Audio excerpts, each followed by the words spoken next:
E vamos começar via Skype com o Dr. Renato Falci Júnior, que é urologista e já está aqui para conversar comigo. Boa tarde, doutor, um prazer revê-lo. E muito bom poder falar contigo de novo. Eu sei que você está na linha de frente, está entendendo muito melhor do que a gente sobre a situação da Covid-19, apesar de que eu já sei, por todos os médicos, que é uma descoberta a cada momento, né? Mas como é que está hoje essa situação antes da gente falar de telemedicina? Boa tarde, Cláudia. Tudo bem? Acho que estão me ouvindo bem. Estou te ouvindo super bem. Ótimo. Você falou do pão de torresmo, parece que até o cheiro saiu do meu computador aqui, que eu estou com esse cheiro na cabeça já. Quem Deve diria? ser gostoso. Deve ser. Eu também ando ficando com muita água na boca dessas delícias que antes eu podia experimentar. Mas a gente vai se adaptando, né? É a nossa realidade, então vamos a ela. Olha, a situação da epidemia, né, os hospitais privados estão com a situação sob controle, né? A gente não vê falta de vaga nos hospitais privados, pelo menos os que eu frequento. No hospital público, onde eu fiz minha formação e trabalho até hoje, que é o Hospital das Clínicas, ele é um hospital de referência, então ele recebe casos graves via o sistema de saúde, que tem aquela sigla CROSS, né? Então ele vai estar sempre cheio. Onde abrir vaga de UTI, no SUS sempre houve carência de vaga de UTI, onde abrir vaga vai lotar. Ainda mais o HC, que recebe só casos graves, né? Hoje o que eu tenho mais pensado e mais visto é a dificuldade dos pacientes que têm outras doenças de saúde, né? Existe uma certa desassistência a esses pacientes, né? Porque quem não tem Covid está tendo dificuldade em encontrar um atendimento porque está tudo sendo priorizado para o Covid. Então isso seria um grande desafio próximo da medicina, né? A gente está um pouco, talvez, a gente que eu digo todo mundo, né? Tá todo mundo querendo ter uma opinião sobre cloroquina, todo mundo tendo uma opinião sobre Covid e só olhando o número de Covid, mas no final da história a gente vai ter que colocar numa balança e até para checar se as condutas que foram tomadas foram corretas, vamos ter que colocar um lado que foi pelo Covid e no outro o que morreu sem Covid, mas pela secundário a conduta tomada, né? O que interessa no final é que morra menos gente, né? E que menos pessoas também passem fome, né? Então, o efeito colateral de uma política pública, vamos dizer assim, ela tem que ser avaliada nesse todo, não só quantas mortes por Covid deixou de ter ou teve a mais, né? A minha grande preocupação hoje é a desassistência às pessoas.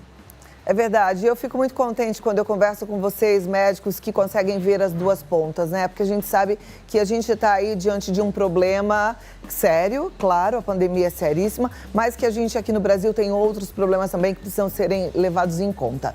Mas então vamos falar um pouquinho, porque aí no meio dessa situação, eu penso que a telemedicina, ela vem de encontro, e principalmente agora que as pessoas estão com medo e também orientadas para não saírem de casa, né? Até que ponto essa telemedicina é vantajosa? Então, a telemedicina, assim, no sentido da palavra telemedicina, telemedicina quer dizer fazer todo o atendimento do paciente por via eletrônica e não presencial, né?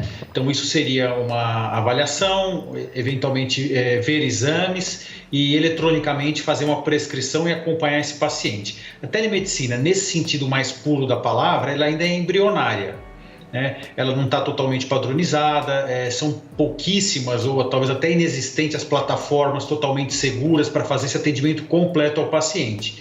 O que aconteceu com a questão da epidemia foi a flexibilização e a permissão de praticamente qualquer atendimento eletrônico aos pacientes, desde que se siga preceitos mínimos de medicina, como o sigilo, né, o paciente das informações, o registro dessa informação e um atendimento minimamente responsável dentro do código de ética, né? Agora, isso seriam as vantagens, né? E eu estou sabendo, inclusive, que os médicos podem fazer prescrição até de remédios controlados através do código de barra do QR Code, né? E o paciente consegue fazer a compra na farmácia. Isso está funcionando direitinho? Precisa de algum tipo de tecnologia para que o médico possa fazer esse tipo de indicação para o paciente? Precisa tecnologia, né? Até para transmissão desses dados como se fosse um certificado digital, né?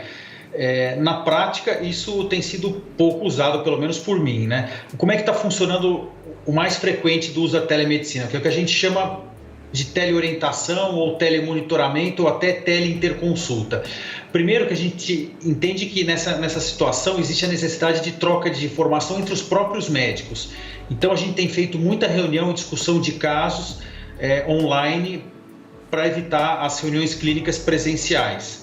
Isso vai muito bem, né? Isso é feito através de programas de teleconferência. Segundo, assim, pacientes que já estão em tratamento, que já estavam em tratamento com a gente consegue continuar esse tratamento dentro da teleorientação ou do telemonitoramento, né? Isso vai muito bem também. A prescrição, eu particularmente tenho disponibilizado via um portador, até porque o volume não é tão grande assim. Né? Então essa questão ainda que exige uma plataforma é muito difícil, ainda mais para as pessoas que estão mais restritas à locomoção, que são os idosos. Imagina eles terem que instalar uma nova plataforma via celular ou via um computador para validar um QR Code ou validar um certificado digital para poder viabilizar. Então isso ainda, ela foi feita de forma meio emergencial, né? Então o que aconteceu? Legalizou-se o que já se fazia, o que já se pensava em fazer de uma forma informal, né? Que é via uma teleconferência, um WhatsApp, um Skype, viabilizar um segmento de um paciente e orientação de médicos à distância. Perfeito. A gente tem conversado aqui frequentemente sobre o juramento que todos os médicos fizeram. Eles estão trabalhando, independente da pandemia, em suas clínicas, seus consultórios. E isso, por um lado, é importante a gente sempre trazer aqui para os nossos telespectadores, porque tem muita gente ainda que fica com medo de sair de casa e acaba ficando com uma doença mais agravada. Na urologia também isso acontece? Acontece sim. E o próprio Covid, né? Eu vejo pelos os pacientes transplantados que a gente acompanha que pegaram o Covid, porque eles estão expostos ao Covid como qualquer um, eles muitas vezes demoram para sair de casa, para procurar o atendimento, com medo de sair de casa, e aí os sintomas iniciais vão progredindo e a hora que chega no hospital talvez seja mais difícil tratar. Então, a gente tem o isolamento, ele tem seus efeitos colaterais. Claro, se a gente isolar uma pessoa, ela não vai transmitir para ninguém, né? Mas esse isolamento absoluto, primeiro que, pelo menos no Brasil, eu acho que é um pouco utópico. Se a gente olhar, sair um pouco do bairro e for para a periferia, olhar uma Coab, uma favela, é bem difícil imaginar que possa existir o isolamento. Segundo, o isolamento também tem seus efeitos colaterais, né?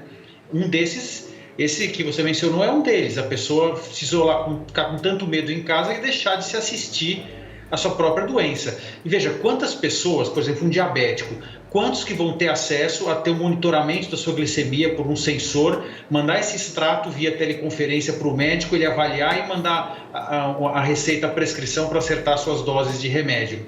É muito difícil na prática, isso não é uma coisa ainda muito extensiva para a população em geral no Brasil.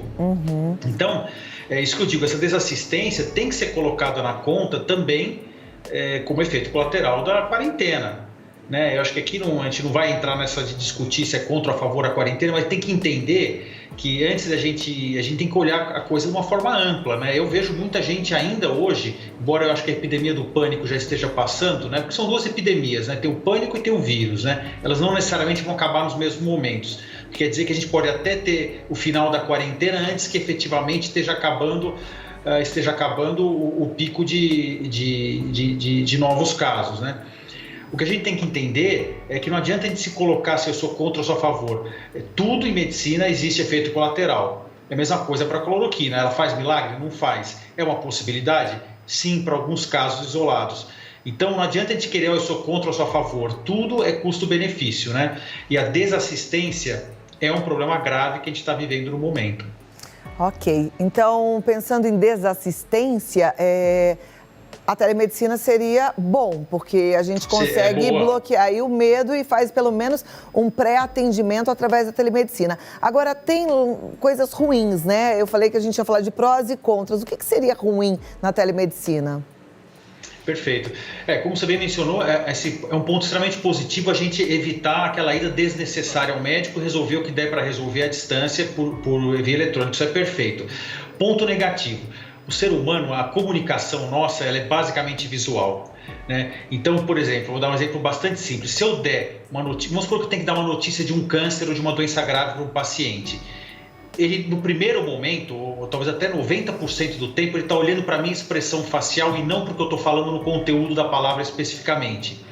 Então, já aconteceu comigo de eu dar uma notícia de um paciente de um câncer e amenizar a situação, porque estava a família, os filhos juntos, e o paciente depois perguntar: doutor, eu não acreditei em nada porque a sua expressão facial foi diferente do que o senhor me falou.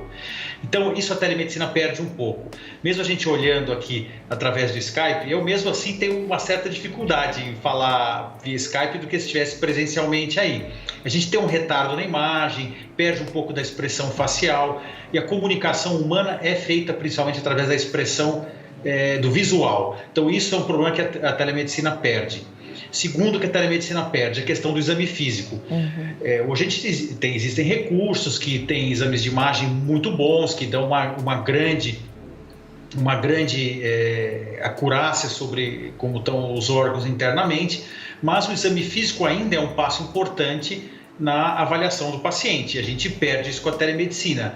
Então, a gente tem que tomar cuidado, às vezes, a forma que o paciente se levanta, o jeito que ele entra no consultório, quão forte ele aperta a mão do médico, tudo são dados, a velocidade que ele se levanta, que ele caminha, são dados subjetivos que o paciente às vezes acha que a gente está conversando amenidades na consulta e não é. A gente está colhendo informações subjetivas que estão entrando na cabeça e ajudando a formar um diagnóstico ou até propor a agressividade de uma conduta. Então, isso a telemedicina perde. E o que eu acho é que a gente vai ter que caminhar para um bom senso, né? Óbvio, numa situação de epidemia como essa, vale tudo. Que a gente puder ajudar com telemedicina, vamos fazer, não tenha dúvida, né? Mas a hora que isso acabar, a telemedicina é uma tecnologia que veio, vai ficar, né? A gente não vai tirá-la do mercado, mas vamos usar com prudência e bom senso, né? Muito bem. Muito bom revê-lo e muito bom ser atualizada, inclusive ouvir o seu ponto de vista em relação à Covid-19, que é tão importante, e a sua opinião sobre telemedicina. Eu tenho certeza que o nosso telespectador também gostou. Tudo que é bom aqui dura pouco, mas enquanto eu vou pegando a fichinha, se tiver alguma consideração final, tem aí um minutinho para que você possa falar, doutor. Obrigado, Cláudia.